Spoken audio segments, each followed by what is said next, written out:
नमो आयुर्याणं नमो उज्जायणं नमो लोये सव्वसावं येषो वाञ्छनमकारो सर्वपावपणासनो मङ्गलानं च सर्वेशे परमं हवै मङ्गलम्।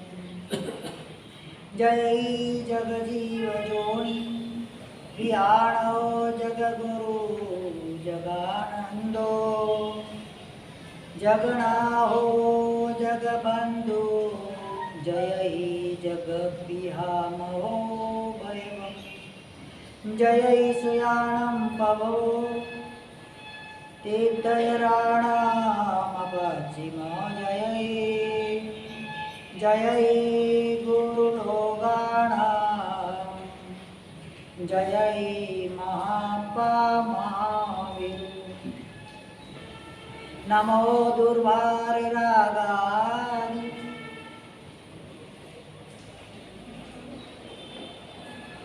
वैरिवारनिवारिणे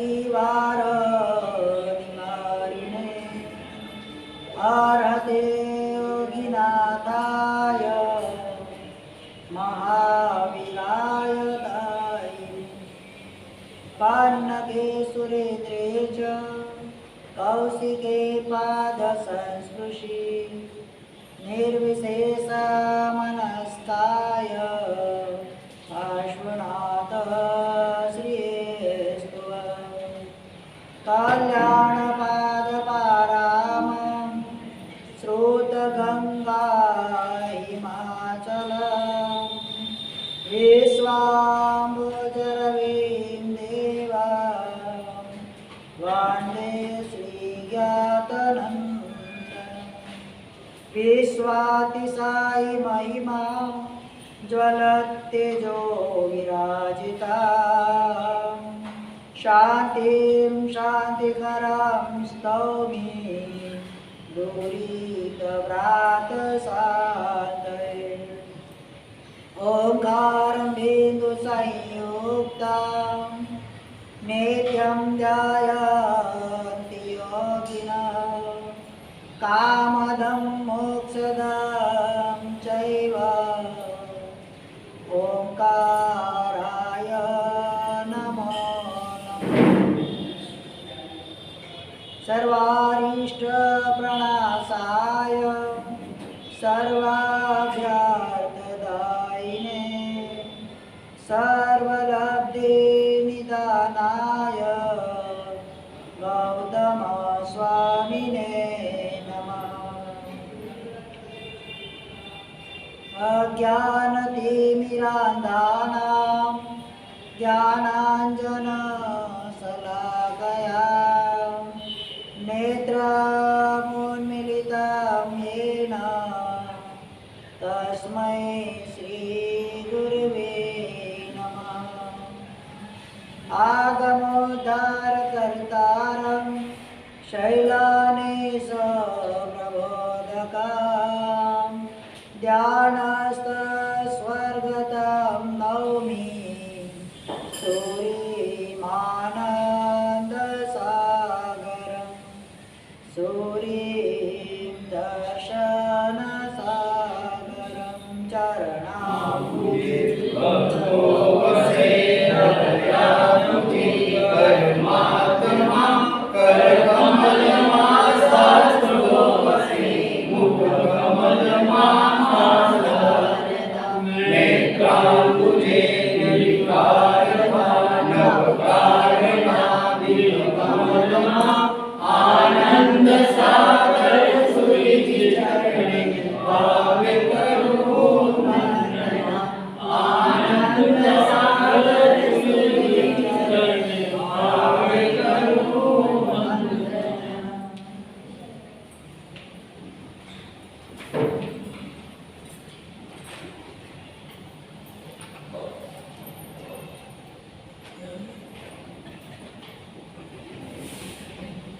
अनंतकारी शास्त्रकार परम महर्षि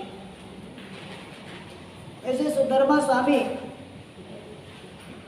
तीनों के नाथ ऐसे परम गुरु परमात्मा महावीर स्वामी भगवान के समुख से सुनी हुई शास्त्रों की परिभाषा, शास्त्रों का ज्ञान, सूत्र वगैरह अपने शिष्य परिवार के अंदर आए हुए उनके पट्टाधर से जम्बू स्वामी को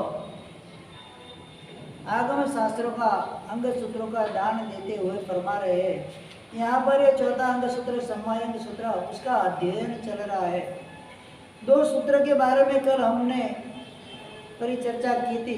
सबसे पहला सूत्र था एक ही आया, दूसरे नंबर का सूत्र था एक ही अनाया। आया मतलब चेतन तत्व, अनाया मतलब जो चेतन तत्व से रहित, जिसके अंदर चेतन तो नहीं है, उद्गल स्वरूप है। ऐसे दुनिया के जो तमाम पदार्थ है, जो आज लोग के अंदर रहे हुए तमाम पदार्थ है, उन सब पदार्थों का संग्रह करके उसको एकत्व करके उसको एक अनाया, ऐसे एक सूत्र के अंदर उन्होंने सारे 14 राजलोक के अंदर रहे हुए बुद्धि पदार्थों का वर्णन कर दिया। इसके बाद तीसरे नंबर का सूत्र अभी एक स्थान चल रहा है। कौन सा? इसमें एक एक चीज कौन सी आएगी, ये सब चीजें बताई जाएगी और विशेष रूप से बताई जाएगी। एक स्थान के अंदर तीसरे नंबर के अंदर आया एक है दंडे, दंड यानी कि पनिशमेंट, सजा। इस भव के अंदर या अन्य भवों के अंदर, भवांतर के अंदर हमारी आत्मा ने मन वचन और काया से जो जो अपराध किए, चाहे छोटे अपराध हो चाहे बड़े अपराध हो, अपराध है तो सामने सजा यानी कि दंड वो तो भुगतना ही पड़ेगा। इसके अलावा तो छुटकारा स्वतः कर्मण भुगतव्य में तत्परम, उसको भुगतना ही है। भुगते बिना कर्म छूटता नहीं, चाहे तीर्थंकर परमात्मा भी क्यों न हो, किए हुए कर्म को तो उनको भी कर्म जरा सोच कर कीजिए, कर्म की बहुत बुरी मार है। ऐसा सच्चाई के अंदर बताया भक्ति की थे उसके अंदर। तो ऐसे स्तवन के अंदर भी ऐसे कर्मों की बात बताई है, कर्म की सजा भारी, ऐसे सब सारी चीजें बताई गई है। तो जो जो भी कर्म हम करते हैं मन वचन और काया से, सबसे पहले करने से पहले सोचना है, करने के बाद तो सोचने की जरूरत नहीं है। किसी ने एक प्रश्न किया, जंगल में आप जा रहे, हाँ जंगल में आप जा रहे, भयानक जंगल है, एक ही रास्ता है, सामने से शेर आ रहा है, तो आप क्या करोगे? सामने वाला बोला मुझे क्या करना, जो करेगा शेर ही करेगा। क्या? अब मुझे क्या करना है, एक रास्ता है, सामने से वो आ रहा है, पीछे भाग नहीं सकता, आगे जा नहीं सकता, अब जो करना है उसको ही करना है बस। तो जो वहां पर मैं खड़ा हूं ना वही कर्म, वहां मेरे किए गए कर्म है, और सामने जो खड़ा है वो कर्म सत्ता है। मैंने कर्म कर लिए, मैं उस रास्ते पे पहुंच गया हूँ, अब कौन करने वाला है? अब मेरे हाथ में कुछ नहीं है, इधर जाने का रास्ता नहीं है, इधर जाने का रास्ता नहीं है, तो उसको ही करना है जो करना है। मतलब उदय के अंदर आए, अभी तक कर्म उदय में आए नहीं है। बहुत बड़ी एक कर्म सत्ता की अपने लिए एक बोलते हैं ना कि सरप्राइज है कि आज का किया हुआ कर्म आज कभी उदय में आता नहीं है। अगर वो आ जाए ना तो सब लोग कर्म करने से डरे, अशुभ कर्म करने से डरे। आज का किया हुआ कर्म आज कभी उदय में आता नहीं, उसका भी एक समय निश्चित है। एक साइलेंट पीरियड मैंने पहले भी एक प्रवचन के अंदर बताया था। जो कर्म करते हैं और वो कर्म के फल भुगतने के लिए, उसके विपाक भुगतने के लिए जो एक प्रकार का समय दिया जाता है आपको,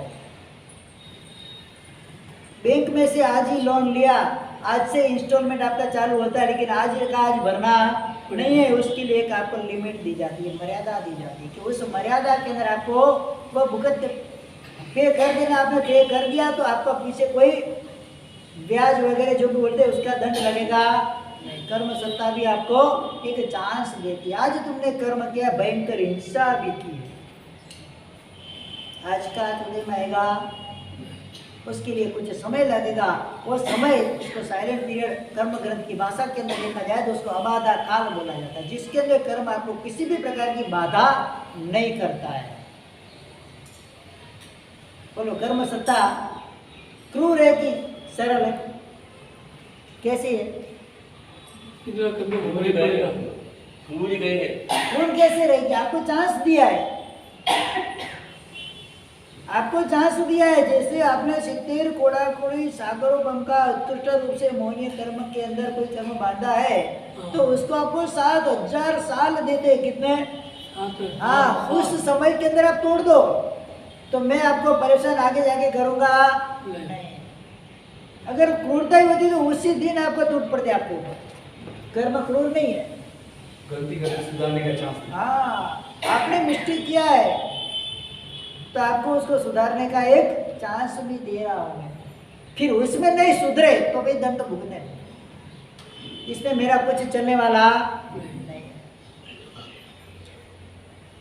इस प्रकार से ये दंड की बात है। एक ही दंड है, मन वचन और काया का 3 प्रकार का दंड। कितना? मन दंड, वचन दंड, काया, 3 प्रकार का दंड होता है। ये मन से किया दंड यानी कि यहाँ पर सजा के रूप में लेना है, पनिशमेंट के रूप में लेना है। मन से मैंने कोई पाप किया है, मैंने अपराध किया है, तो उसके हिसाब से उसका दंड भवांतर के अंदर आपको मिलेगा। नहीं मिलेगा ऐसा? दंड तो मिलेगा। दुर्मुखदूत वचन सुनीने कोप चढ़्यो तत्काल, मनसु संग्राम मांडियो रे जीव पड़्यो जंजाल, प्रसन्न चंद्र प्रणमो तुम्हारा पाए। शुद्ध वे से परमात्मा के पास चारित्र ग्रहण किया, स्मशान के अंदर एक पांव के ऊपर दूसरा पांव लगाया है, दोनों हाथ आकाश के अंदर ऊपर किए हुए, सूर्य के सामने दृष्टि दोपहर के 3 बजे के धूम धक्के ताप के अंदर आधा अपना लेते हुए जंगल के अंदर खड़े। एक अच्छी से अच्छी साधना के अंदर मग्न वो महर्षि प्रसन्न चंद्र महर्षि साधना के अंदर लगे हुए हैं। कैसी अवस्था होगी? कोई लेना देना नहीं, छोटे से बच्चे को राज्य का भार सौंपकर संयम लेकर निकल गए। प्रसन्न चंद्र राजर्षि ने जब दीक्षा ली ना तो उनका बेटा 1 साल का था। कितना? 1 साल का भी नहीं था, उससे भी छोटा था। और उसे को राज के गद्दी पर बैठा गए, उन्होंने संयम ले लिया। समय आ गया तो निकल गया। फिर मेरा बेटा होगा, पोता होगा, पोता का भी पड़ पोता होगा, सीढ़ी चढ़ेगी, सीढ़ा चढ़ेगा, वो सब सोचने की बात नहीं है। कहाँ अपनी सीढ़ी उड़ जाएगी पता चलेगा नहीं। जब भी अवसर मिला बस निकल जाना। प्रसन्न चंद्र राजर्षि निकल गए, साधना के अंदर मग्न हो गए, साधना के अंदर लग गए, परमात्मा की आज्ञा से आनंद मग्न होकर साधना कर रहे। वहां पर सैनिक महाराजा परमात्मा को वंदन करने अपने राज सैनिकों के साथ निकले, पूरी सवारी के साथ निकले हुए। जहाँ से पसार हो रहे वहाँ बीच में प्रसन्न चंद्र राजर्षि ध्यान अवस्था में खड़े। एकदम कोई भी उनको देखे तो ऐसा लगे कि तो तुरंत में केवल ज्ञान प्राप्त करके मोक्ष में चला जाएगा, ऐसा जीव है। प्रणाम किया सैनिक महाराजा ने, निकले। पीछे से उनके 2 सैनिक बात करते करते जाते, सुमुख और दुर्मुख। क्या? सुमुख और दुर्मुख बातें करे। सुमुख सोच रहा है, जो जिसके मन के अंदर शुभ भाव होते हैं ना, वो शुभ चिंतन करता है सामने वाले के बारे में। जिसके मन के अंदर कुंठा होती है, क्लेश होता है, द्वेष होता है, वो कैसी भाषा, उसी भाषा के अंदर ही बात करता है। सुमुख बोलता है, कैसे महर्षि देखो 4 साल के जैसे कुछ छोटा सा बच्चा था, उसको छोड़कर उन्होंने सर्वसंग त्याग कर परमात्मा के सानिध्य का आकर संयम ग्रहण किया, उत्कृष्ट रूप से संयम धर्म का पालन करने अनुमोदना करना। सही शब्द बोलने वाले होते, दूसरे को सादा उच्च ऐसा शब्द बोलने वाले होते, वो दूसरे के सत्कार्य को लेकर हमेशा अनुमोदना करते हैं। धर्मी अवहेलना नहीं है कि आवा कदम उठाए। सामने कौन बैठे? तारक तीर्थंकर परमात्मा बैठे हुए, अपने को सोचना भी नहीं है, कैसी अवहेलना होगी? तो जरा अभी लोग को बोले लोग के बोलने से आप सब कर देते हो। धर्म नहीं अवहेलना, धर्म के बारे में लोग की निंदा आती है, कर्म के बारे में नहीं आती है। कोई घर के अंदर कोई अशुभ कार्य करते हो, लोग बोलते तो छोड़ देते हो। धंधे में अनिति करते हो, लोग बोलते छोड़ देते हो, वहाँ निंदा नहीं होती है? होती है। कितने लोगों को उसके अंदर आपकी निष्ठुरता के ऊपर, कठोरता के ऊपर उनको द्वेष भी आता होगा? नहीं आता है, ऐसा नहीं है, तो वही छोड़ते नहीं है। धर्म के बारे में ऐसा क्यों? तो परिणत जीव था। और संयम देने वाले कौन थे? इन लोग के नाथ केवल ही भगवान थे। उनको ऐसा नहीं लगा कि धर्म की निंदा होगी।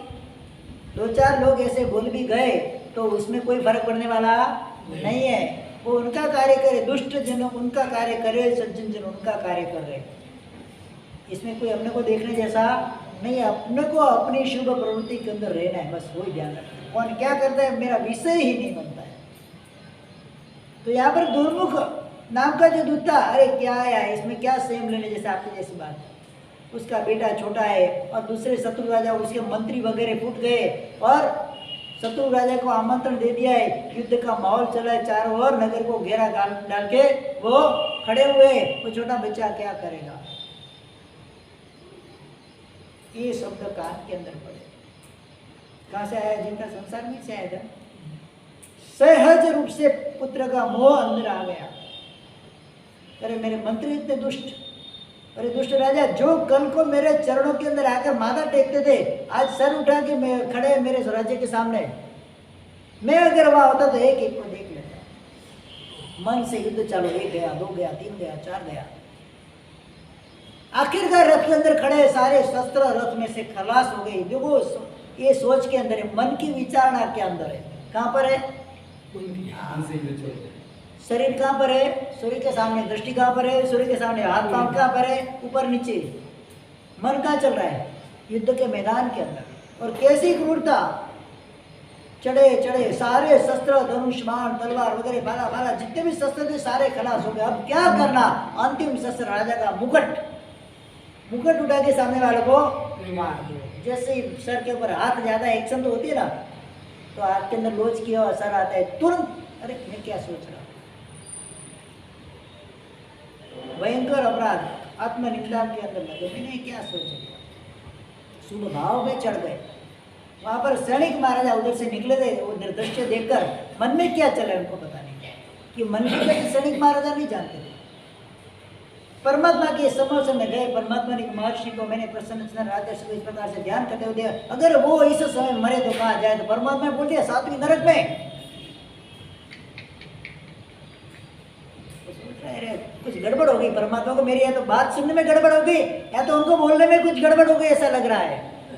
7वीं नरक में ऐसी अवस्था के अंदर इतनी घोर तपस्या, इतनी घोर साधना, कम से कम देवलोक तो मिले कि नहीं मिले? बाबा सोचता क्षण एकांतरे पुच्छी सर्वार्थ सिद्ध विमान वागी देवनी दुंदुभी ऋषि पाम्या। एक क्षण में वापस मुझे कुछ गड़बड़ या तो सुनने में हुई या तो बोलने में हुई। वापस मुझे परमात्मा अभी मरे तो कहाँ जाए? कि सर्वार्थ सिद्ध विमान में। कहाँ से कहाँ? टॉप से बॉटम, बॉटम से टॉप। कहाँ 7वीं नरक, 7 राजलोक नीचे, कहाँ 7 सर्वार्थ सिद्ध विमान, 7 राजलोक ऊपर। पता नहीं चला परमात्मा क्या बोले। एक क्षण पहले मैंने जब पूछा था तो आप बोलते 7वीं नरक में, और अभी पूछ रहा हो तो बोलते सर्वार्थ विमान। इतने में देव की धुंधली बच गई और घोषणा ही प्रसन्न चंद्र राजर्षि को केवल क्या प्राप्ति हो गई। पता नहीं चला, सैनिक महाराजा के समझ में नहीं बात, ये क्या खेल खेल गया इतने कम समय के अंदर, कुछ क्षणों के अंदर ये क्या हो गया। परमात्मा असत्य तो बोलते नहीं है। परमात्मा ने बोला 7वीं नरक और पूरी परिषदा ने सुना है, और परमात्मा ने बोला सर्वत्र सिद्ध विमान, और वापस केवल ज्ञान भी हो गया। गड़बड़ कुछ है। परमात्मा ने खुलासा कीजिए। तब परमात्मा ने सारी बात बताई। जिस समय तूने प्रश्न किया था उस समय उसके मन में युद्ध चल रहा था क्या, और दूसरी बार प्रश्न तूने किया तो युद्ध विराम हो गया था क्या। पहले लोगों के साथ युद्ध चल रहा था, अभी उनका आत्मा के साथ युद्ध चल रहा है। क्या चल रहा है? अतपाणमेव जुज्जाई किम जुज्जीयन अन्येन, उत्तरादि सूत्र के अंदर बताया है भगवान ने। युद्ध करना है, लड़ाई करनी है, धमाल मचानी है। किसके साथ? आत्मा के साथ, अपने कर्मों के साथ युद्ध करना है। क्या बताया? अपने कर्मों के साथ युद्ध करना है। तो आत्मा के साथ युद्ध करते करते प्रसन्न चंद्र राजर्षि ने केवल ज्ञान की प्राप्ति करी। तो 7वीं नरक कैसे बना? तो जिस समय वो युद्ध की धारा के अंदर था, युद्ध के परिणाम के अंदर था, उस समय अगर कोई जीव अगर आयुष्य का बंध करे तो 7वीं नरक के प्रायोगिक दलित को इकट्ठा करता है और उधर जाने का उसका खुलासा भी परमात्मा ने वहां पर कर दिया। तो इस प्रकार से मन से किए पाप मन से ही धोए, ऐसा जरूरी है। अगर वो नहीं धोए होते तो दंड क्या मिलता, वो भी परमात्मा ने बता दिया। मन से किए पाप की आलोचना यदि प्रायश्चित कर लिया, आत्मा के अंदर लीन हो गए, संलीन हो गए, क्या हुआ? केवल ज्ञान की प्राप्ति भी। ये मनोदशा है। सबसे ज्यादा पाप मन से ही बनते हैं, वचन काया से कम बनते हैं। कोई भी पाप का जो उत्पत्ति स्थान क्या है? मन। सबसे पहले पाप मन में, पाप शुभ कार्य या अशुभ कार्य, शुभ वचन या अशुभ वचन, शुभ विचार या अशुभ विचार, सबसे पहले कहाँ प्रकट होंगे? मन में। इसलिए तो बोला ना, मनडू की मही न बाजे, कुंतु जिन मनडू की मही न बाजे, जिम जिम जतन करीने राखो तिम तिम अलगो बाजे। जैसे जैसे मैं उसको संभाल के रखता हूँ वैसे वैसे वो मेरे से दूरी भाग जाए और अपनी मर्जी से ही चलता है। मन साध्यू तेने झगड़ू साध्यू, ये बात नहीं। एक बार मन को कंट्रोल में कर लिया, सारे पाप कर्म बंद हो जाए। एक क्षण का मन का पाप साथी नरक तक ले जा सकता है। इस संसार के अंदर एक जीव ऐसा है जिनकी काया मात्र चावल के दाने जितनी है। कितनी? संग्रहण है, पहला संग्रहण, प्रथम संग्रहण, प्रथम संस्थान तो नहीं, प्रथम संग्रहण है उसका, चावल के दाने के जितनी जिसकी काया है, चाहे तो भी कुछ कर सकता नहीं है। ऐसी शक्ति सामर्थ्य नहीं है। स्वयंभू रमण समुद्र के अंदर बड़े बड़े मगरमच्छ होते, 3-3 गाँव के, कितने ऐसे मगरमच्छ होते। मगरमच्छ की आँख की जो पापड़ होते, पापड़ का बाल होता है, बाल के ऊपर बैठा हुआ वो तंदुर, वो मत्स्य जो है, चावल को भी तंदुर या मत्स्य उसका नाम ही है, सोचता है मगर ऐसे आ करके बैठा हुआ रहता है। क्या? पानी के अंदर मछली आती है, पेट में से बाहर जाती है, वापस आती है, वापस बाहर जाती है, कोई भक्षण करता नहीं है। पेट भरा हो, क्या खाएगा, क्या पिएगा? वो मत्स्य सोच रहा है, पागल की जैसे है। क्या? आसानी से इतनी मछलियां पेट के अंदर आती है, एक को भी वो खाता नहीं है और वापस बाहर निकल जाती है। अगर मैं वहां पर हो, एक को भी नहीं छोड़ू। मन का परिणाम है अंतर का आयुष्य भुगता सीधा साथ कहाँ पर? कहाँ जाएगा? क्या पाप किया? किस जीव को मारा? हाँ, किस जीव की हत्या की? किस जीव को क्या कुछ बोला? खाली मन में चिंतन किया है, और मन में चिंतन किया हुआ जो भी था कहाँ के क्या किया, कहाँ लेके गया उसको? मन दंड, मन का अपराध, उसकी सजा क्या बताई? इसी प्रकार से मन के साथ आगे चलते चलते दूसरे नंबर के अंदर वचन की बात आती है। वचन का बाप कैसा है? बोलते थे ना, किसी को कुछ भी वचन बोलते थे। गुस्सा आया, काबू नहीं रहा, क्या क्या बोल देंगे? जा मर जा, बोल देते ना। क्या बोलते? क्या क्या शब्द बोलते? माँ अपनी बेटी को बोलती है कुत्ती, तो वो क्या हुई? कुत्ती की बेटी क्या हुई? कुत्ती की माँ क्या हुई? इंसान होती है। स्वयं अपने आप को गाली देना। क्या? दूसरों को गाली देना मतलब क्या है? स्वयं अपने आप को गाली देने के बराबर है। एक दृष्टांत शास्त्र के अंदर आता है, एक माता और पुत्र, गरीब अवस्था है, पुत्र भी नौकरी ले जाता है, माता भी लोगों के बर्तन वगैरह बेचने जाती है। पुत्र सुबह निकल जाता है, माता रसोई वगैरह बना के जो रसोई का सामान है ऊपर सिक्का वगैरह था उसके अंदर रख के जाती है। एक बार ऐसा प्रसंग हुआ जहाँ पर गई थी काम पे, वहाँ पर किसी की शादी का प्रसंग था, थोड़ा समय ज़्यादा लगे। वैसे तो टाइम से पुत्र माता का दोनों का समय आने का एक ही था, आ जाते थे, दोनों खाना खा लेते थे जो भी मिलता था, और जो भी उनके घरों में से मिलता था वो भी माता लेके आती थी, खाना खा लेते थे। वहाँ पर माता को आने में लेट हुआ, बेटा आकर बैठा हुआ है, बेचारा परेशान होकर आया है, गर्मी के अंदर नौकरी के ऊपर से आया हुआ है, भूख पेट में लगी हुई है, खाना ढूंढ रहा है, मिल रही ना है, तो वो वहाँ पर क्या सिक्का में रखा, उसका ध्यान वहाँ पर गया नहीं। उतने में माँ आती है, वो भी बेचारी पूरे दिन सुबह से गई हुई, शाम तक अभी आई है, अभी थक पक कर आई है। तो बोलते बेटा आके बोला भूख लगी है, कहाँ सूलिए चढ़ने गई थी, अभी तक खाना नहीं बनाया, ऐसा वैसा बोलने अष्टम पष्टम वचन सब लड़का बोलने लगा। माता को भी गुस्सा आया, इधर ही पड़ा दिखता नहीं, तेरे हाथ कटते थे, वचन कैसे? आवेश में किए जो अनुबंध वाले वचन, उसने भी क्या बोला, सूली चढ़ने गई थी और इसने भी क्या बोला, तेरे हाथ कट गए थे, ले नहीं सकता था, इधर से खा नहीं सकता, उसकी वो भी परेशान होकर।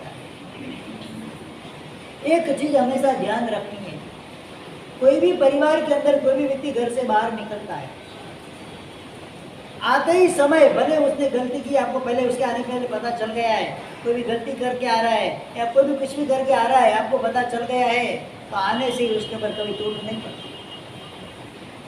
सबसे बड़ी कमजोरी हमारी वही है, व्यक्ति को देखा नहीं और ये बारिश बरसती नहीं, सब बरस पड़ते उसके।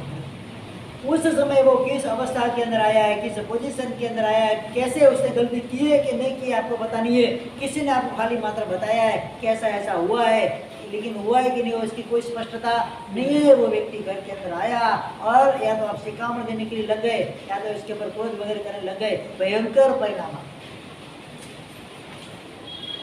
जो आया है शांति से उसको बिठा कर खाना वाना खिलाओ, पेट भर जाएगा। फिर शांति से पूछो भाई क्या हुआ था, ऐसा हमको समाचार आया, वो सही है कि गलत। कभी घर के अंदर झगड़ा होगा, कभी झगड़ा होने वाली संभावना ही नहीं रहेगी। लेकिन हम क्या करते हैं, अधीरापन है, उतावलपन है, तुरंत ही जाके बोल दो, तुरंत ही जाके डांट दो। बच्चा स्कूल से आया है, कुछ भी बेचारा कर रहा है, घर स्कूल में से कंप्लेन नहीं है, आते ही टूट पड़ते, तूने ऐसा किया, तूने वैसा किया, तूने ऐसा किया। एक तो थक कर आते, 6 घंटा उधर मेहनत करके आते, चले पढ़ाई की मेहनत, खेलते कूदते जो भी करके आते, और आते ही हमने उसको क्या बोल दिया। जैसे पति सर्विस से घर पे आता है या दुकान से घर पे आता है, बहनों का उधर रिस्पॉन्स क्या हो, उनकी अगर कोई बात नहीं मानी है और बेचारे भूलकर कोई चीज लेकर नहीं आए तो उनका खाना पीना हराम, सीधे टूट पड़ता। फिर उनको भी गुस्सा आएगा, पूरे दिन थक पक कर आए, अंदर तो आग लगी हुई है, भूख की आग लगी हुई है, गर्मी भी हुई है, अब क्या करना हो उस समय। फिर क्या होगा, फिर तो बजेगी 2-4, बराबर ना, फिर 2-4 बजती भी है। तो वहां पर ऐसा ध्यान रखना है कि देख कोई भी व्यक्ति वहां पर जाकर आए, बाहर जाकर आए, हमारे लिए पिंड निवृत्ति के अंदर विधान आता है। महात्मा गोचरी के लिए निकलते हैं, 1 घंटा गोचरी घूमकर आते हैं, पित्त चढ़ जाते हैं, गर्मी में घूमते हैं ना तो पित्त माथे में चढ़ जाता है। उस समय अगर उनको कुछ भी बोला जाए, तूने ऐसी गोचरी वैसी गोचरी, कुछ भी अगर बोला जाए तो बैनर फटता है। एक तो घंटा 1.5 घंटा घूम के लेके आते हैं, तुमको इधर बैठे बैठे के आदेश ही देने, बस चालू हो जाते हैं। क्या होते हैं, एक बार जाओ घूम के आओ, पता चले कैसे गोचरी आती है। तो वहाँ पर विधान बताए, आए साधु भगवान गोचरी लेकर आए, तो सबसे पहले दूसरे जो वहाँ पर रहे वो मुनि भगवान रुझे रहते, उनके जाके कपड़े वगैरह लेते, कांडा वगैरह लेते, पात्र की झोली वगैरह उनके हाथ में से लेते, आराम से उनको बिठा। ये क्या एक चर्या है उनकी, वो जो पित्त वगैरह चढ़ा हुआ उसको शांत करने के लिए एक पद्धति है। फिर आके बैठते, गुरु भगवान को वंदना वगैरह करते, क्रिया भी करके, बच्चे आलोचना का कार्य करता है, प्राचीन वगैरह कार्य वगैरह करते, तब तक क्या होता है, पित्त शांत हो गया। फिर कुछ भी बोलो, फिर उनको बिठाते, गोचरी वपरानी थोड़ी वापर ली। सबसे पहले गोचरी जाकर आने वाले साधु भगवान के पात्र के अंदर मीठा द्रव्य यानी कि मिठाई वगैरह उनको दिया जाता है। क्यों पता, क्यों कड़वी दवाई नहीं पिलाई जाती, क्योंकि पित्त चढ़ा हुआ है। पित्त का मारक कौन सा रस है, मधुर रस है। पित्त रस का मारक कौन सा, मधुर रस है। तो मधुर मतलब मीठी वस्तु उसको दी जाती है तो पित्त समन हो जाता है, बैठ जाता है। फिर वो चित्त उसका शांत हो जाता है, मन भी उसका शांत हो जाता है। फिर उनके साथ जो चर्चा करनी वो कर घर से थाकी ना आवे ना ऑफिस से तो हीरो बनाने खवड़ावજો, तो हाड़ी वाड़ी हेंग आवी नहीं तो नहीं आवे कोई। क्या सीरा तो क्या खिला है, सुबह का पड़ा है गर्म भी करके नहीं दे, ये पद्धति बराबर नहीं है। सामने वाला व्यक्ति कोई भी कुछ भी करके, भले सांसारिक कार्य करके भी आया, मेहनत करके भी आया, जब अपने सामने वो उपस्थित हुआ है 2-4-10 घंटे के बाद, पूरे दिन घूम घाम के आया है, तो उसके मन को शांत करने के लिए कुछ न कुछ तो ऐसी घर के अंदर व्यवस्था होनी चाहिए जिससे आगे नए अपराध नहीं हो। गुस्सा कितना भी हो, गुस्से का काल अल्पकाल है, ज्यादा टिकता नहीं है। तुरंत में आकर हमने बोल दिया, फिर 10 मिनट के बाद सोचते अरे मैंने क्या कर दिया, लेकिन उसका कोई रिजल्ट नहीं है, इसका कोई फिर वापस तोड़ नहीं है, वो तो गई बात। मुख में से निकले हुए वचन, धनुष में से निकला हुआ तीर, नेवर विल बैक, वो कभी वापस आता नहीं, एक बार निकल गया तो कुछ न कुछ जाकर नुकसान ही करता है। इसके लिए बोलने से पहले सोचना है। क्या बोलकर सोचना नहीं है, बोलकर तो सोचने जैसा है ही नहीं, फिर क्या सोचना। अब निकल गया तो सोचने की बात क्या है, पहले सोचो फिर बोलो। किसी को कुछ भी अगर बोलना है, किसी ने अपराध किया है, किसी को कुछ बोलना है कि भाई, तो पहले सोचो मैं ये वचन बोलूंगा, इस वचन की उस जीव के ऊपर क्या असर होगी, वो कितना सेंसिटिव है, कितना सर के ऊपर ले लेगा, अपने मन के ऊपर ले लेगा, उसका पूरा कयास निकालो। फिर बाद में जितने शब्द उसके योग्य बोलने के होते उतने शब्द ही हित मित और प्रिय वचन से उसको बोलो। ये वचन दंड की बात कर रहा हूँ। अगर अशुभ वचन का प्रयोग किया गया, समझ लो भवांतर के अंदर उसका फल निकलने वाला है। यहाँ पर माता और पुत्र की अपनी बात चल रही है। एक ने बोला कहा सूली चढ़ने गई थी, दूसरे ने बोला तेरे हाथ कट गए थे, दूसरे भव के अंदर मर के। दोनों किसी राज्य के अंदर सृष्टि पुत्र और वो कन्या वगैरह बने थे। शादी करने के लिए आया हुआ है वो राजकुमार, ये जो राजकुमारी है जो भी था वो लड़का, वहाँ पर ये जो लड़की थी वो भी कई बार घूमने फिरते हुए गई होगी। शॉर्ट में मैं बता रहा हूँ आपको। चोरों ने उसको पकड़ा, हाथ में कंकड़ पहने हुए थे। क्या चोरों ने पकड़ के हाथ को काट दिया, कंकड़ निकल गए, हाथ को काट दिया, पूरे हाथ को लेकर निकल गए। भागते भागते राजा के सैनिक पीछे पड़े हुए। तो जहाँ पर वो व्यक्ति आकर सोया हुआ था, उसको देखने के लिए आया था, कुछ भी था मंदिर के अंदर सोया हुआ था, उसके पास जाकर कंकड़ रखकर चोर वहाँ से भाग गए। यहाँ सैनिक वगैरह ढूंढते ढूंढते वहाँ पर आए, देखा उसको कंकड़ और हाथ और छुरी के साथ रंगे हाथ पकड़ा गया। वो अपराध किया कुछ नहीं था। उसको उठाकर राजा की सभा में लेके आए। राजा ने हुक्म दे दिया, बिना सोचे समझे सूली पे चढ़ा, तो सूली पे चढ़ा दिया। उसके इधर हाथ कटे, उधर उसको कर्म का विपाक है, छोड़ने वाला है। चाहे 1 भव, चाहे 2 भव, चाहे 10 भव, भुगतना तो अवश्य में नहीं है। इसीलिए वचन से कुछ भी बोलने से पहले 100 बार पहले तोलो फिर बोलो। तोल मोल के बोलने के बाद तो कुछ सोचने जैसा है नहीं। शेर सामने आ गया, फिर आपको कुछ सोचने जैसा है, जो करेगा वो कौन करेगा। तीसरे नंबर के अंदर काया का व्यापार, अशुभ काया का व्यापार, उसका भी दंड भयंकर है। काय दंड जिसको बोलते हैं, मन दंड, वचन दंड और काय। सैनिक महाराज ने कसाई कौशल को कुएं के अंदर डाल दिया। रोज के 500 पाड़ा मारने का उसका नियम है। कितना? अब कुएं में डाल दिया कि वहां का पाड़ा है, अगर वहां का मारेगा, न तो शस्त्र है न तो पाड़ा है। कुएं में मिट्टी मिलती है, मिट्टी पत्थर कंकर वगैरह मिलते हैं, तो कुएं की दीवार के ऊपर पाड़े का चित्र बनाए। चित्र बना के घरे पे एक लेटी मारे, 1 मारा, 2 मारा, 10 मारा, 50 मारा, 500 मारा, तब उसको साथ मन से मार, मन नहीं काया से ही करता था। नहीं मन से सोचना और काया से करना। अपराध कितना साथी नरक का मेहमान हो गया। काया का व्यापार भी भयंकर है। काया के व्यापार से बच सकते हैं, काया के धन से बच सकते हैं, वचन के धन से बच सकते हैं, मन के धन से बचना महा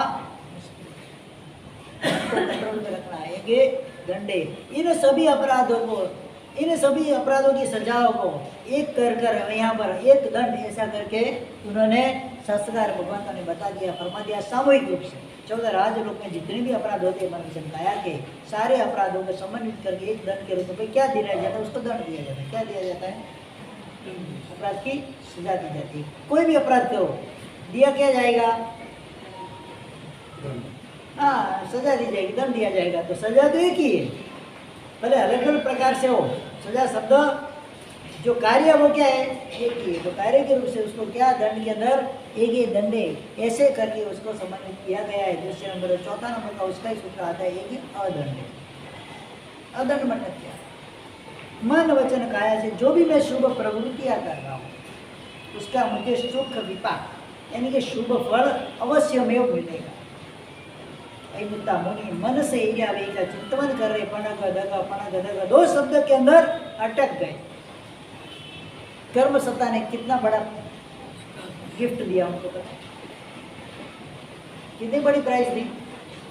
आगे ही नहीं बढ़ रहे, मैंने मिट्टी और पानी के जीवों की पात्री चलाकर विराधना की, इधर से आगे नहीं बढ़ रहे, बस मन वहां पर अटक गया। स्थिर हो गया और मन ही नहीं रहा, क्या हुआ? मन ही गायब हो गया। कैसे हो गया गायब? मन को स्थिर किया, मन गायब हो गया। कैसे हो गया? हाँ, मन गायब कैसे होता है? मन तो होता ही है ना, शरीर है, कोई जिंदा है, तो मरा तो नहीं है वो, तो मन गायब कैसे होता है? जहाँ पर मन की जरूरत नहीं है, ऐसे पंचम केवल ज्ञान की प्राप्ति होगी। केवली को मन नहीं होता, मन का व्यापार होता ही नहीं, जो उनको तो सब साक्षात दिखते, मन का पता है। मन रहित हो गए, मन के अंदर आकर अटके तो मन रहित बन गए, मन के शुभ व्यापार के अंदर लग गए, शुभ क्रिया में मन को लगा दिया, शुभ चिंतन के अंदर मन को लगा दिया, बस काम हो गया। कृष्ण चंद्र भी ऐसे ही हुए थे, पहले अशुभ क्रिया में मन को लगाया था, फिर शुभ क्रिया में मन को लगाया, मन रहित हो गए, केवली भगवंत बन गए। केवली बनना है, सबसे पहले मन के व्यापार को रोकना है, मन को कंट्रोल में करना है, कुछ भी नहीं। देखो इतना कठिन भी नहीं है मन को कंट्रोल करना। आज मुझे ये करने की मेरी पूरा प्लानिंग है, इसमें से दो चीज ऐसी, मुझे आज मन कितना भी करे मुझे करना नहीं। वैसे तो मन को आप कंट्रोल में रख भी सकते हो, नहीं रख सकते? महाराज साहब कितना भी बोले 9:15 बजे आना है, मुझे जाना नहीं। मुझे तो 9:45 को ही जाना है। कितना कंट्रोल है मन का? हाँ जी भाई, हाँ, मुझे तो 9:45 को ही आपको घर से ही निकलना है, मतलब 10 में 10 कम हो, मेरे को वहाँ पर जाना है, 10:30 बजे प्रवचन खत्म हो जाएगा, अपन निकल। ये भी मन का ही है, मतलब मन को कंट्रोल कर सकते हैं, नहीं कर सकते ऐसा नहीं। जहाँ जहाँ मन को अपने को कंट्रोल करना है, एकदम इजीली अपन आराम से कंट्रोल कर सकते हैं। दुकान के अंदर आते हैं, कस्टमर आते हैं, कोई चीज लेते नहीं है, सारी चीजें इधर उधर अस्त व्यस्त करा देते हैं। बहुत मन होता है 2-4 सुना दूँ, होता है कि नहीं होता है? जब तक वो दुकान में रहता है एक शब्द भी बोलते हैं, क्यों? कितना मन को आपने कंट्रोल, इतना अगर मन को इधर कंट्रोल कर लिया तो मोक्ष ही हो जाता सीधा। બે મન થઈ જાય, એક મન કે બોલું, બીજો મન કે રહેવા દે, તોય અટકો છો ને। આશા છે કે પાછા આવશે બાપ, બોલશે પાછા નહીં આવશે। मतलब कितना मन को अपने को कंट्रोल किया है, बिल्कुल उसको डाइवर्ट होने नहीं देते हो। उसको ऐसा ही लगे यार कितने सरल और भद्रिक व्यक्ति है, इतना मैंने कर दिया, एक शब्द भी बोले नहीं है। क्यों ऐसा? बहनों के लिए भी ऐसा ही है। नई बाजार में साड़ी आई है, कितना भी सुबह झगड़ा हुआ है, आज बाजार में गए थे, नई साड़ी आई है 5,000 10,000 की, कहाँ से लाना, अभी पॉकेट मनी खत्म। कितना भी गुस्सा था सुबह, शाम को घर पे आए तो बोलो ना, अनुभव बताओ ना, मुझे पता चले। शाम को घर पे आए तो क्या होता है? आप तो परम आराध्य देव हो, आपके जैसा तो दुनिया में कोई नहीं है, उसका पॉलिसी चालू हो जाती है वहाँ। भैया थोड़ा समझे तो खरा कि આજે કઈ કઈ ગડબડ છે। हाँ, ये तो भाई अनुभव कोने न समझावे, बोलो तो खरा मने। अनुभव બધું सिखाड़े, अनुभव हमको सब चीज सिखा देता है, कोई चीज नहीं सिखाता ऐसा नहीं है। आज बकरे के गले के अंदर माला पहनी जाती है और हरी हरी घास डाली जाती है, मतलब आज हलाल होने का समय बस हो गया काम पूरा। मतलब मन को कंट्रोल नहीं कर, मन कंट्रोल नहीं होता ऐसा नहीं। जहाँ जहाँ हमको जरूरत होती है, जहाँ जहाँ हमारा स्वार्थ आता है, वहाँ पर अपना मन हम स्थिर कर सकते हैं, कंट्रोल भी कर सकते हैं। बस उसी मन की कंट्रोल जो करने के आपकी जो शक्ति है, जो सिस्टम है, उस सिस्टम को हर चीज के अंदर लगा। कोई कितना भी कुछ भी बोल के जाए, मेरे को क्या बोलना, नहीं बोलना, बोलकर लाभ नहीं है, बस इतना समझकर छोड़ दो।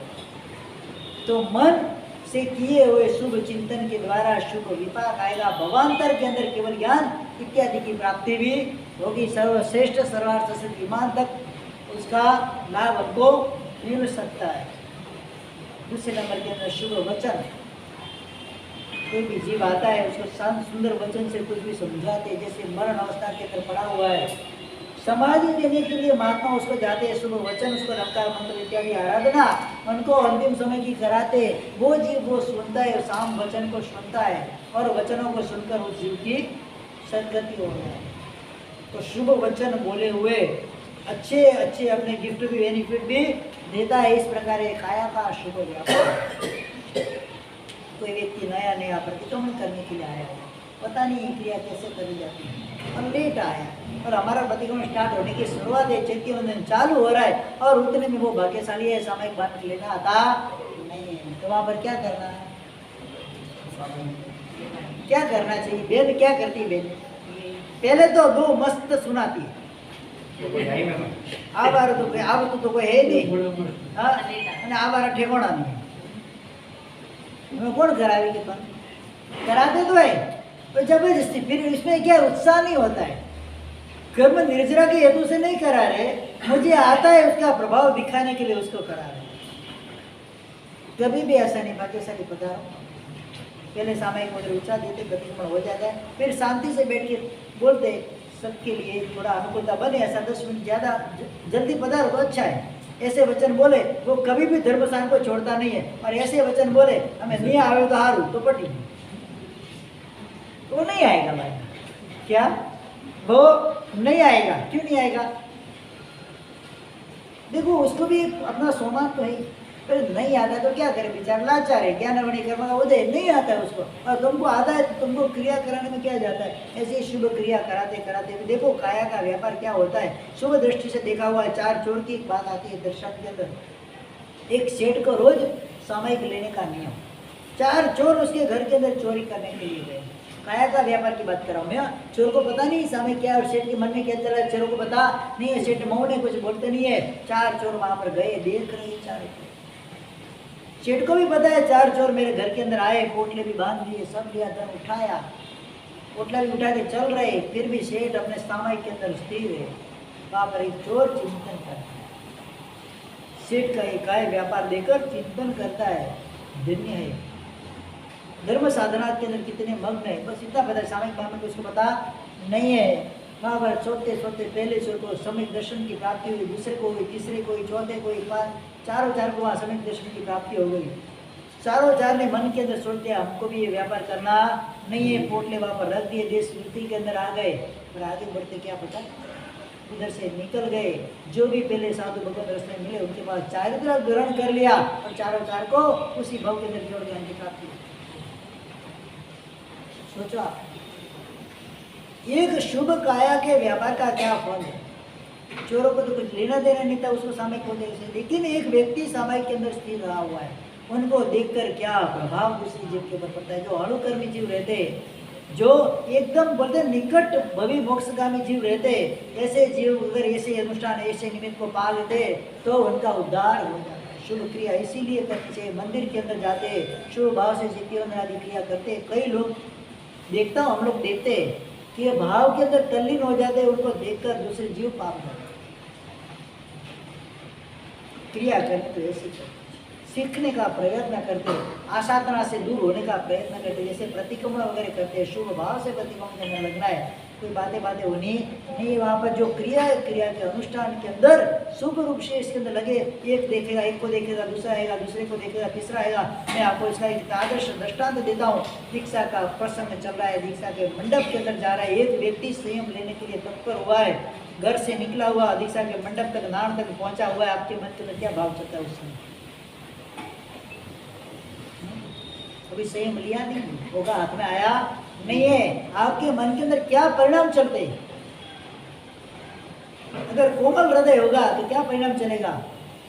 लेने जैसा तो मैं ले नहीं सकता, अपनी निंदा चालू हो जाएगी, स्व की निंदा चालू हो जाएगी। ये एक सामने वाली क्रिया का प्रभाव है, उसकी क्रिया की असर हमारे जीव के ऊपर भी, हमारी आत्मा के ऊपर भी उसका प्रतिबिंब पड़ता है। हमारी आत्मा भी उसी प्रकार से, हमारा मन भी उसी प्रकार से सोचने का कार्य आरंभ कर देता है। फिर जाके दान के सम्मुख 3 प्रदक्षिणा वगैरह करके सामयिक दंड वितरा के जब हृदय देने का अवसर आता है, कितनी तल्लीनता से उस एक क्षण को देखने की हमारी झंखना होती है। समय कितना होता है?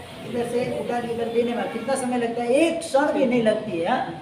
लेकिन वो क्षण हमारे जीवन के लिए ऊपर उसकी क्षण का प्रतिबिंब ऐसा पड़ जाता है कि भवांतर के अंदर या इस भव के अंदर पुरुषार्थ हम करें तो हम भी उस मार्ग पर जा सकते हैं। ऐसे अशुभ परिणाम हमारे अंतर में प्रकट हो जाते हैं और कई आत्मा तो ऐसी होती है वहीं पर खड़ी होकर सीएम को अंगीकार भी कर, ऐसे भी प्रसंग शास्त्र के अंदर शासन के अंदर आते ही है।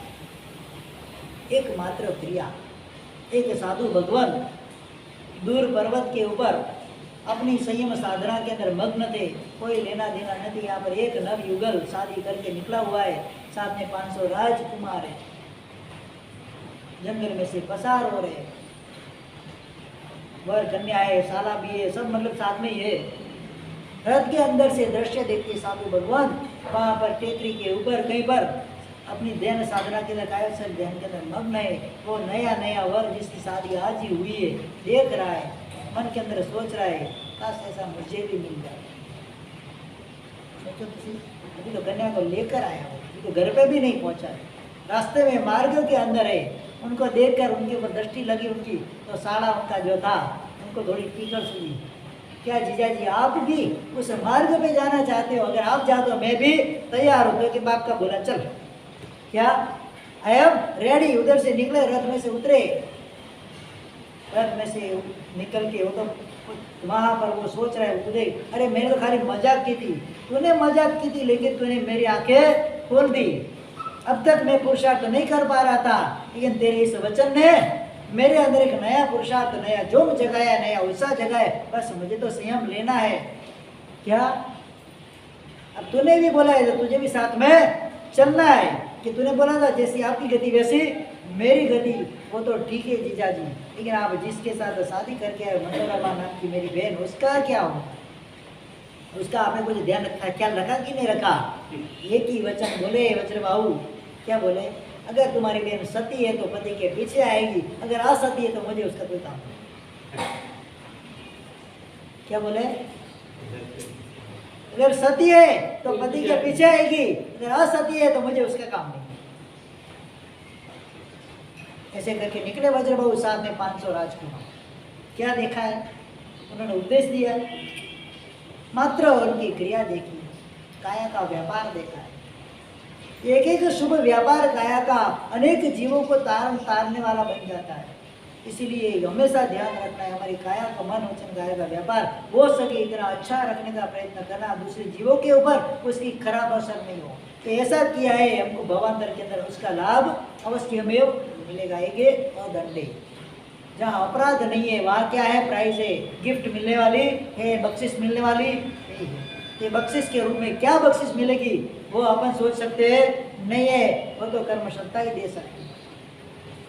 शुभ कर्म का उदय आएगा और शुभ स्थान के अंदर हमारा जन्म होगा, शुभ कुल के अंदर जन्म होगा, परमात्मा का सानिध्य मिलेगा, रजोगुण मिलेगा, केवल ज्ञान की प्राप्ति होगी और मोक्ष भी मिल जाएगा। महाविधि क्षेत्र में मारे जाऊ श्री सिंदर स्वामी, ऐसे नहीं जा सकता। आज इस भव के अंदर मन वचन के काया के व्यापार को अपने को सरल शुद्ध और एकदम सुदृढ़ बनाना है। इस प्रकार से बना के हम आगे बढ़ेंगे। 2 सूत्र आज बताए, कल नए सूत्र लेंगे। मदन का चरित्र अपना चल रहा है, मणिरथ मार्ग ढूंढ रहा है, कैसे उसको फंसाया जाए, कैसे उसको अपनी बनाया जाए। यहाँ पर मदन रेखा एक जब महल में थी, एक स्वप्न देखती है, स्वप्न के अंदर उसको 2 होते, एक के पेट में बच्चा है, चरम शरीर जीव है, उसी भवन मुख में जाने वाला जीव है। तो वहाँ पर मदन ने कहा कि मन के अंदर संकल्प 2 होते, दोले होते हैं ना, दोले कब मरण में क्या बोले, जो ही बोले वो तो 2 होते हैं। मैं राजा के हाथी के ऊपर बैठूँ, दान दूँ, जिन चैत्यों के अंदर पूजा कराऊँ, प्रभावना कराऊँ, साधु भगवंतों को दान दूँ, साधर्मिकों को साधर्मिक भक्ति करो। ऐसे अशुभ 2 उसके अंदर होते हैं, सब 2 राजा युवराज उनके पूरे करते हैं। और एक दिन ऐसा प्रसंग आता है जो मैंने बताया कल, कि वहाँ पर अशोक वाटिका के अंदर जाते हैं, एकांत देखकर मणिरथ ने उसके ऊपर प्रहार कर दिया। युगबाहु वहाँ पर पड़ा हुआ है, अर्ध चेतने की अवस्था के अंदर वो पड़ा हुआ है, वहाँ पर वो भी सोच रहे हैं। तो वहाँ पर जो मदन रेखा ने कोलाहल मचाया, तो सैनिक पकड़ने के लिए आ रहे हैं मणिरथ को। युगबाहु पहले तो मना कर रहा है, उसका कोई अपराध नहीं, उसको जाने दो। तो वो तो मणिरथ वहाँ से भाग गया। यहाँ पर ये गोद के अंदर अपने पति का सर लेकर मदन रेखा बैठी हुई है, संबल दे रही है। 4 प्रकार के कसायों को आपको त्याग। क्रोध के आवेश में आकर जैसा मणिरत्न ने कृत्य किया है और उसकी दुर्गति होने की संभावना है। आपको ऐसा करना नहीं है। क्रोध को कंट्रोल में करो। लोभ वगैरह कभी है नहीं, माया कपड़ा भी है नहीं। अपने अहंकार को छोड़ो, मैं ऐसा करूँगा वैसा करूँगा। अभी आप कुछ भी करने की अवस्था में नहीं है। चार कसाई को हो सके इतना जीतने का आप प्रयास। रत्नत्रय की आराधना के अंदर ज्ञान दर्शन चारित्र रूप, रत्नत्रय की आराधना के रूप अंदर आप अभी मन से, काया से तो कर नहीं पाओगे, अब मन से उसके अंदर ओतप्रोत हो जाओ, भाव संयमी बन जाओ। क्या बोला? आप भाव चारित्र का आप ग्रहण कर लो। आप अभी श्रावक नहीं हो, श्रावक अवस्था के अंदर नहीं हो, आप श्रवण अवस्था के अंदर ऐसी बस उस अवस्था का आप चिंतन करो। दुनिया के अंदर एको हमें नथी में, एको हम नथी में कोई नाम न सके सही एवं अधीन मनुष्य अपाण मनुष्य से एको में शासक को दान दर्शन संजो शेषा भाव सभी संजोग लक्षणा। इस प्रकार से एकात्म भाव की चिंतन करो। आत्मा अकेला आया है, अकेला ही जाने वाला है, न उसके साथ कुछ गया है न कुछ जाने वाला है। मात्र आत्मा पुण्य और पाप का फल का इकट्ठा करके वो भवांतर के अंदर सुख या दुख का भोक्ता बनता है। आपको दुख का भोगी बनना नहीं है, भवांतर आपका बिगाड़ना नहीं है। मतलब क्या हुआ? मन के अंदर शुभ भावों के अंदर स्थिर रहो। आप ऐसे करके पूरा जबरदस्त संबल मदन रेखा उनको देती है। वहाँ पर युग भाव के प्राण निकल जाते, सम्यक दर्शन की प्राप्ति कराती है। मदन रेखा उनको शुद्ध रूप से सम्यक दर्शन लेकर युग भाव वहाँ से प्रयाण करते दूसरे भाव में जाने के लिए। पांचवें देवलोक के अंदर जाकर देव बने। क्या बने? यहाँ पर मदन रेखा सोच रही है। पहला पुत्र चंद्रेशा नगर के अंदर था, उसको भी पता चला, वो भी भागकर वहाँ पर आया हुआ है। सब एक एक दूसरे के अंदर लगे हुए। मदन रेखा को मौका मिलता है। अगर मैं अभी वहाँ पर, उसको पता नहीं क्या कि मणिरत्न का क्या हुआ है, अगर मैं यहाँ पर रही तो मेरे शील के ऊपर कष्ट आने की संभावना है। मेरे को इधर रहना नहीं है। सगर्भा नारी है, 9 महीने का बच्चा गर्भ के अंदर 9वां महीना चल रहा है, जंगल के अंदर भागी अकेली, निराधार, पाँव में जूती भी नहीं है और वो भागती जा रही है। भागती जितना हो सके इतना इस राज्य की सीमा से मैं दूर चले जाओ ताकि मेरे शील का रक्षण हो सके। नहीं तो ये दुष्ट नराधम अभी मेरे को छोड़ने वाला नहीं है। उसीलिए तो उसने अपने सगे भाई को नहीं छोड़ा, तो अब मुझे क्या छोड़ेगा? यहाँ पर मणिरत्न भी वहाँ से भागता भागता आगे जाता है। अंधेरे के अंदर सांप के ऊपर पाव आता है, सांप उसको जहरीला सांप दंश मारता है। वहाँ पर मरकर साथ में नरक के अंदर, कहाँ पर गया? मणिरत्न साथ में नरक के अंदर गया। वहाँ पर चंद्रेशा, बाद में राजाओं ने मिलकर, जब पूरी प्रजा वगैरह मिलकर चंद्रेशा को राजा बनाया है। मदन रेखा जंगल के अंदर चली गई है। उधर क्या क्या घटना घटेगी, इस प्रकार से मदन रेखा अपने कैरेक्टर को, चरित्र को संभालती है, रक्षण करती है। सारी घटनाएं आगे आएगी, आगे जाके क्या हाल होगा अपन बाद में सुनेंगे। चलो।